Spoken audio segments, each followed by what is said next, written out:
we're live here again at Buffalo Trace Distillery for another episode of Whiskey Wednesday. And today we're in the Old Taylor House, and it looks like we got a really great event. So, Joshua, kick us off. Hey guys, I'm Joshua Steele. I'm the Marketing Director of Bourbon here at Buffalo Trace Distillery, and I'm joined by our Master Blender, Mr. Drew Mayville. Drew, how you doing today? I'm doing great. Great. So today we're going to talk a little bit about E.H. Taylor. We have some great whiskey in front of us, but before we start tasting, let's talk a little bit about the brand's history. So, Colonel Edmund Haynes Taylor Jr. was really the father of the modern bourbon industry. Not only did he leave a legacy here at Buffalo Trace Distillery, but he left a legacy for the bourbon industry as a whole. In fact, the bourbon industry wouldn't be what it is today without him. And so, he was a really interesting man, big personality, and known for a lot of things, but I think first and foremost, he was really central to the history here at Buffalo Trace Distillery. Yeah. In 1870, he bought a modest distillery on the banks of the Kentucky River here in Leestown, and he invested $70,000 of his own money, a small fortune at that time, to build a big, grand, modern showplace of a distillery, something that no one had ever done before in the way that he did it, and he called that distillery the OFC Distillery, or Old Fire Copper Distillery. But he was also an innovator. He was credited with a lot of firsts in the whiskey space. He was the first to use copper fermenting tanks, one of the first to use column stills for distillation, and he was the first to use steam power and steam heat to heat warehouses. And that's something that remains today. Buffalo Trace Distillery today is still one of the only distilleries to use steam heat to heat the warehouses. And it really plays a big role in shaping the way our whiskey ages and tastes at the end of the day. We can talk more about that, Drew, as we go through. Sure. Lastly, he was also a trailblazer. He spearheaded the Bottle and Bond Act, which was passed by Congress on March 3rd, 1897. This was America's first consumer protection legislation. It even predated the Pure Food and Drug Act of 1906. So Congress basically decided that it was more important to ensure the quality of our whiskey, our nation's whiskey, before they ensured the quality of our food and drugs. Mm-hmm. So some might say they had their priorities in order, but it was a big deal because at this time, as a consumer, you didn't know what you were buying when you bought whiskey. You didn't know where it came from. You didn't know what was in it. And there were a lot of nefarious actors putting a lot of bad things in a whiskey, which wasn't good for the public as a whole. And so it remains an important act to this day. And for bourbon to be considered bottled and bond, it needs to pass a few tests. Yep. One, it needs to be made by one distiller in one distilling season. So that's either January to June or July to December. It needs to age for at least 4 years. And it needs to be bottled at 100 proof. And at the end of the day, what it does is it provides some transparency, so you know where your whiskey came from, and it provides sort of a minimum threshold of quality. And these standards are still in use today, and we're going to talk about some bottled and bond whiskeys as we go through. So that's enough about the history. Drew, when you think about the whiskey in the bottle, what excites you about E.H. Taylor? Well, what excites me is the flavor. Every time I taste E.H. Taylor, I feel like I'm tasting a bit of history. Just what you just described is I'm tasting that heritage, which is kind of cool just to begin with. But secondarily, these whiskeys are aged in our warehouse C, which E.H. Taylor actually built in the late 1800s. So you can walk by that warehouse every day and see, you can smell it, you can smell the whiskeys inside. So I'm smelling that every time I taste one of these glasses. Mm-hmm. And that Warehouse C is one of my favorites at Buffalo Trace Distillery because I feel it gives you a deeper, richer flavor, and that's what I taste when I taste E.H. Taylor. I think the characteristics are subtle, but they're complex at the same time. Mm-hmm. So I get that sophistication that I don't get with anything else, and that's why I'm enjoying tasting these 5 products today. But one thing too is the 100 proof really accentuates the flavors because that extra proof really explodes on the palate. Mm. So we're going to enjoy these today, and I wish everybody could enjoy it with us. And we'll talk about each one as we go through them. But just remember, when you do taste it, you'll see the distinctive silkiness of taste and flavor through every one we taste. So that buttery, that creamy mouthfeel is very indicative of E.H. Taylor. So those are the reasons that I think it really differentiates from our competitors for all those reasons above. So not too many people can claim all those things like we can with this. Great. Why don't we start tasting some whiskey? But maybe before we even start, Okay. we should talk about most of these recipes, at least the first 3, are made from mash bill number 1, or rye bourbon mash bill number 1, just for people's context and when they're tasting these products. Yeah. I think that's important. Sure. So we're going to start with E.H. Taylor Small Batch here on our left. And this is sort of the core workhorse of the lineup. That's right, our left. And it's, this is a 6+-year-old bourbon, bottled in bond, 100 proof. As you mentioned, our sort of flagship BT1 or rye bourbon mash bill. Right. And let's take a little sip and then talk about it. So before we taste or smell, we usually like to show people how we like to taste. And what I like to do, and again, there's no right or wrong in how you do this because everybody likes to do it a little bit differently. Some people, when they nose, they like to put their nose, I call it the ramrod technique, right in and smell. Some people like that, they're good at it. I like the gentle approach where I come in from afar, gently smell, and then you just slowly descend into the glass. I've seen people do the roll the barrel type smelling or nosing, where you actually roll the glass so you can pick up different flavors, or you can use a combination of all those techniques. But nosing is very individual and what works best for you when you nose. And then when you taste,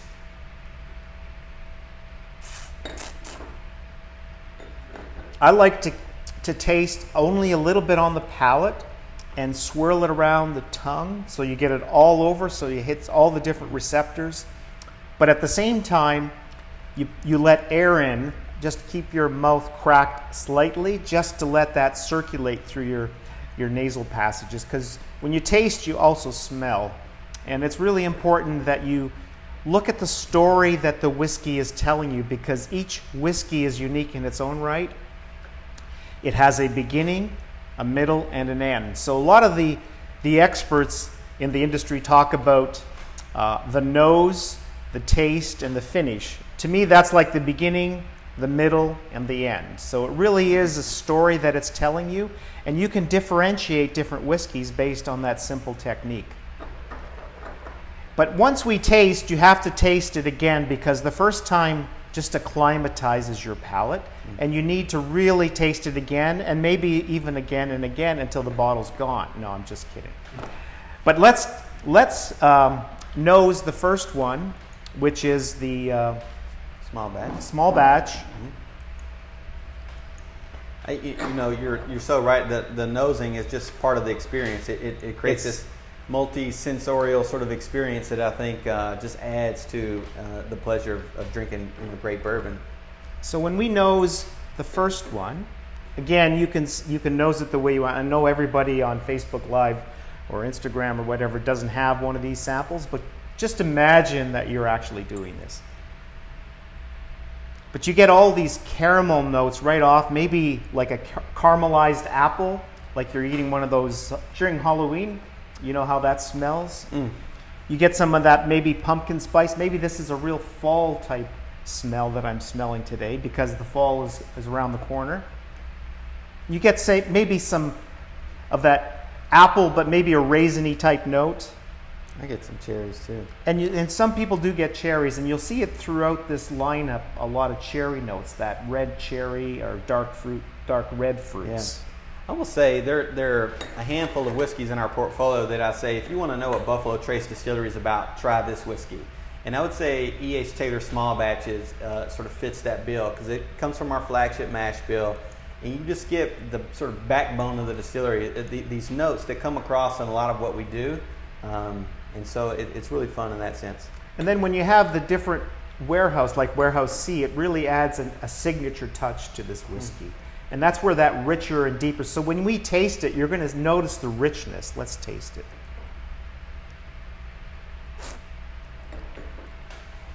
Wow.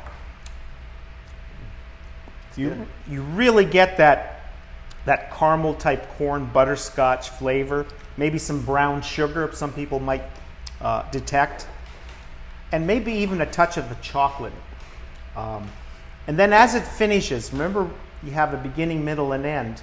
As it finishes, you're going to see that maybe that tobacco type honey and maybe even a touch of citrus. And the very finished, as it sits, you might get a mint or spearmint type flavor. And that's very indicative of this whiskey. Absolutely. I get that every time on the back end. It's almost this sort of fresh coolness to it. Yes, it's a cool flavor that some people associate with mint. And you get, again, when you do taste, the signature creamy, silky mouthfeel, which is really surprising because you're looking at a whiskey, a bourbon here, that's 100 proof, which is really a testament to the quality, the complexity and the simplicity at the same time of this whiskey, this bourbon. I do think there's this great juxtaposition between complexity and sort of easiness to it. Right. You know, it's very approachable and sort of pleasing, whether you're an enthusiast or newer to bourbon, but it's complex enough for even the people that are sort of the most demanding. I was actually pretty fortunate, before we go on to the next one, to be part of the design process for this bottle. And it was actually replicated from an old E.H. Taylor bottle, which is actually bringing in that history to the packaging, which is, to me, part of the taste too. So if you look at the bottle and you look at an old bottle, they're very similar in appearance. Yeah, this brand is an absolute tribute to what E.H. Taylor did. It's a tribute brand, and in the packaging and you know, a lot of the elements were pulled from what he was doing 100 years ago, which is really fantastic. And I mean, at the end of the day, you couldn't come up with some of these words today because people just don't talk the same way. And so you look at the tubes, you know, the outer packaging that this bottle comes in, and you know, of topmost class, first and only. These are phrases that, you know, the marketing teams today there's no way we would be able to come up with that. So it's a lot of fun. Should we go on? Let's do it. And I have to say, we're moving on to our single barrel. So this is the first four we're going to taste are part of our core lineup. These are the four that we release year in and year out. And single barrel is just that. It's a single barrel version of E.H. Taylor. It's the same 100 proof. It's bottled and bonded because it's at least 4 years old. In fact, this is a little older than the small batch. It's 9+ years old. And it's an absolute personal favorite. It just won Best Bourbon in the World in the recent International Wine and Spirits competition. And, you know, it's always been one that I tell people about that they don't talk about a lot. And I've always sort of, you know, told people you should try this one. And it was nice to see, you know, a little acclaim coming to it. But, Drew, tell us what your sense of it. Yeah, well, it's really gratifying to see some of the work we do that we win these awards. But I always like to tell people that that's not what we're doing it for. We're doing it for people that are out there drinking these products, so they enjoy it. So it's nice to get the acknowledgement from, you know, blind taste tests, but it's the actual consumer, the customer, that really is important to us as a company. But this one here, because it's single barrel, each time you buy it, it's going to be a little bit different because there's some variation there. And I think that's what people who buy this product like about it, is because it does vary a little bit. That's what makes it fun. So again, to me, on the nose is more dominant. You get more of the dark fruits and maybe more of the vanilla character coming through on this particular batch. So the small batch is a little brighter. You know, this is, you said, a little darker fruit. And then when you taste it, you do get a lot of that brown sugar, raisiny. Yes. But also the creamy mouthfeel. For 100 proof, it's exceptional. And that's why I think this whole line is premium, just because of the quality of the product. And underneath that, you get leather notes, you get butterscotch, you get that mint flavor on this actually too. And then on the finish, you get that spiciness that comes through. Even though it's that rye spiciness that can be harsh, it's really soft spiciness. And I think that really adds to the sophistication of this particular whiskey. Yeah, so three years and 3 more years in the barrel. Drew, talk about, you know, what that does. Well, that's exactly what we're seeing, is the depth and the complexity. So you start transitioning more to those dark fruits and the complexity. So you might see figs and dates. And then the subtlety of the softness of the rye spiciness is elegant. So it's settled down because that maturation process does that, the extra time. Sort of And rounds then out the edges. Right, and then you get more of the oak flavor. If you look at the finish, you'll see more of that dryness, more of the oak flavors coming through in the very end. So that's what that does. I think you can enjoy it either one in different occasions and different times. Just they're different. But you'll see the sophistication as you age up, for sure. Yeah. Guys, we've got a lot of comments on Facebook, on Buffalo Trace Distillery Facebook page. Andrew asks, what makes says, hi Drew, Hi. What makes a single barrel special enough to be used for the single barrel or barrel proof bottles? Oh, that's a good one. It's a good question. You want to talk about our tasting that's panel process? Because we basically pick the best of the best. So in other words, we have all these barrels in our tasting panel, which I run for the team, and we basically pick the barrels that are the best, and that's how we select those barrels for this product. So that's a really good question. So we leave nothing to chance. We pick the best barrels, and then that's how you get to win awards and accolades. I think our tasting panel is indicative to our team approach here at Buffalo Trace Distillery. Talk a little bit about the tasting panel specifically and their role, and not only this whiskey, but everything that we do at Buffalo Trace Distillery. Yeah, so our tasting panel is really specially trained. Not everybody can be on the panel. This panel we have is over 20 people. It's an actual honor to be on the tasting panel, and every day you have to come and taste 20, 30, 40, 50 different whiskeys. And basically, this trained panel, at least 5 people need to approve that single barrel for it to become single barrel. So we're not relying on one person like myself, because the way we look at it is everybody tastes a little bit differently, and some characteristics some people are more sensitive to than others. So that's why we have the panel approach. So at least 5 have to approve that to become in the bottle. And if one person, say 10 people taste it, and one person says it doesn't meet our standard, then it doesn't go in the bottle. So some companies would probably debate and probably eventually put it in, but we don't do that. One person, you're out. Great. It's quite strict quality standards. Yes. So let's move on to the middle. So I wish we could go slower because this is really fun. I know, it is a lot of fun. I'm just trying to keep an eye on your all's time. We know you're busy. So we try to keep these under 20 minutes, 30 minutes. But this is a tough part of the job, but somebody has to do it, right? So, yes, that's what I tell people all the time. Yeah, so now we're moving to our third core bourbon. So the first 2 have both been our flagship BT1 Rye Bourbon Mash Bill, and this is the third bourbon that comes from our BT1 Rye Bourbon Mash Bill. This is our barrel proof. So this is something that we release one time a year, and it is the only, fun fact, the only expression in the E.H. Taylor brand that is not bottled in the bond. And it's not bottled in the bond because it's not bottled at 100 proof. It's actually a barrel proof. So we're tasting barrel proof. This one is 129.7 proof. I think this was our release from 2018. And it's a 6-year-old product, obviously a barrel proof. So Drew, tell us about what we're experiencing here. one comment we got is Scott Griffith says, "This is the best. I've never had a disappointing bottle." So we've got a couple fans in here. Amen. Well, being 29 proof, 129. you would expect it just to be on fire, but when you nose it, it isn't on fire. It does elevate the aromas, but it's not on fire, so it's not as harsh as people might think it is.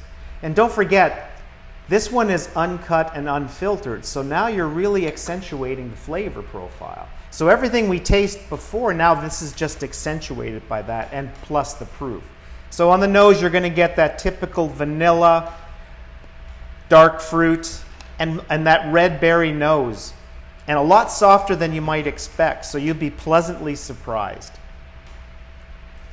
I have to say, when you get into when you get into these big high proof bourbons, it always amazes me when they're really well done how how easy and well-rounded they are. The fact that you don't just get slapped in the face by alcohol, and I think that's really the magical thing and the superpower of this bourbon right here specifically. But when you taste it, it's like eating a bowl of cherries. You get really heavy cherry notes, vanilla, baking spices, cocoa notes, really explosive too. It just pops on your palate. And then as it transitions from that really red berry cherry note to the spiciness into the caramel flavors and then the oak and the finish. It's a beautiful, beautiful, beautiful whiskey. That's one of my favorite whiskeys right there. 100%. It's big but still refined and complex.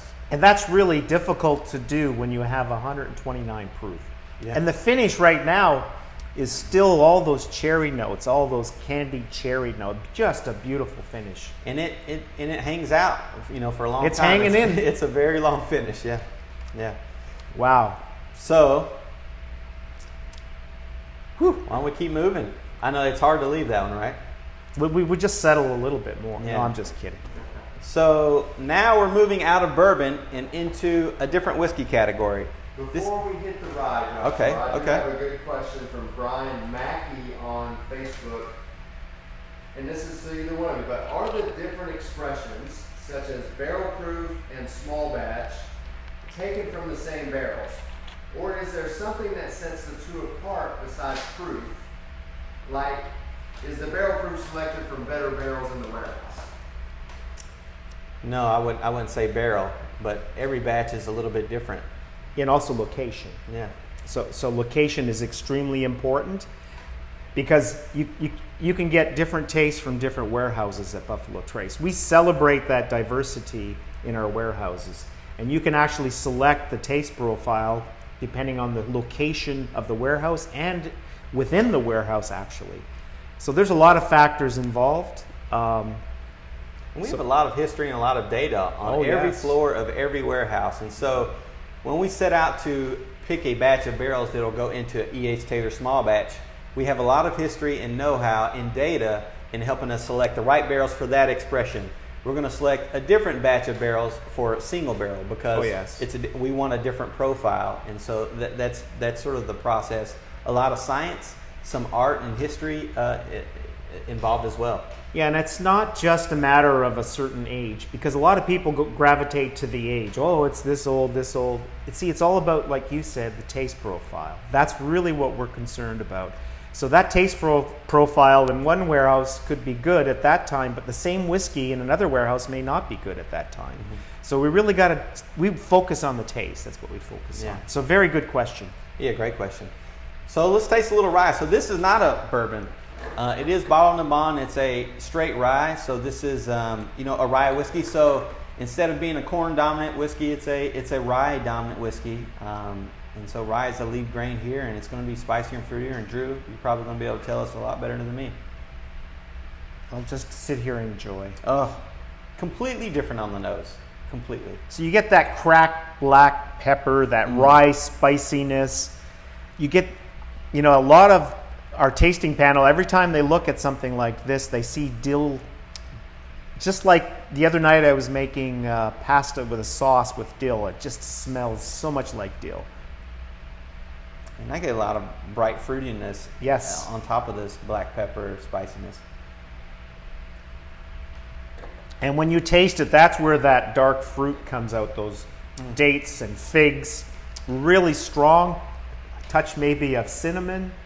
That spiciness from the rye.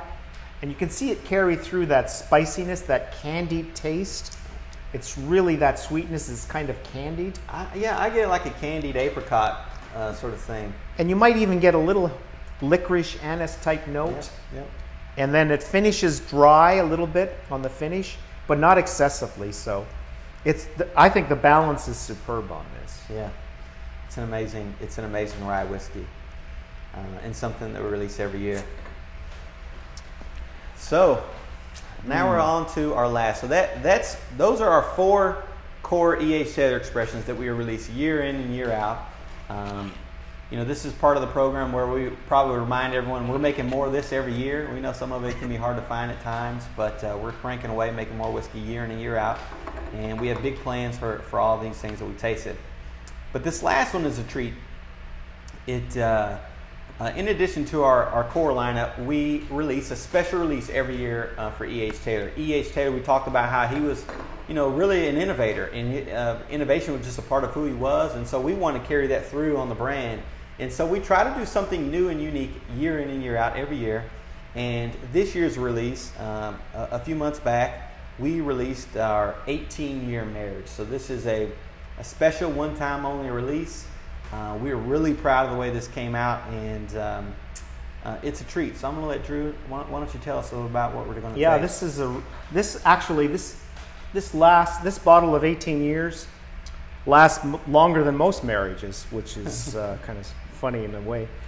Not really, but 18 years in a barrel, and basically it's a marriage of 3 different mash bills, and that's the beauty of this.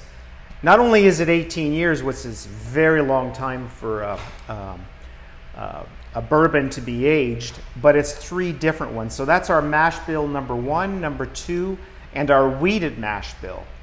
And what's significant is you're getting variation based on that marriage of those whiskeys. So it's almost like a blended type of whiskey, but the wheat marriage, or the wheat part that was put in here, wheat really softens all the characteristics. So it actually fits really well with this lineup because of that creamy, silky mouthfeel.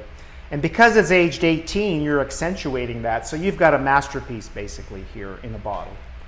And absolutely. So everything in this bottle came from barrels where the spirit was entered into the barrel in 2002. So this is one of my favorite things about whiskey and bourbon. It's just, especially when you talk about some of the older releases, it's really a time capsule in a bottle. Think about what was going on, where you were in 2002, because that's when the spirit was put into the barrel.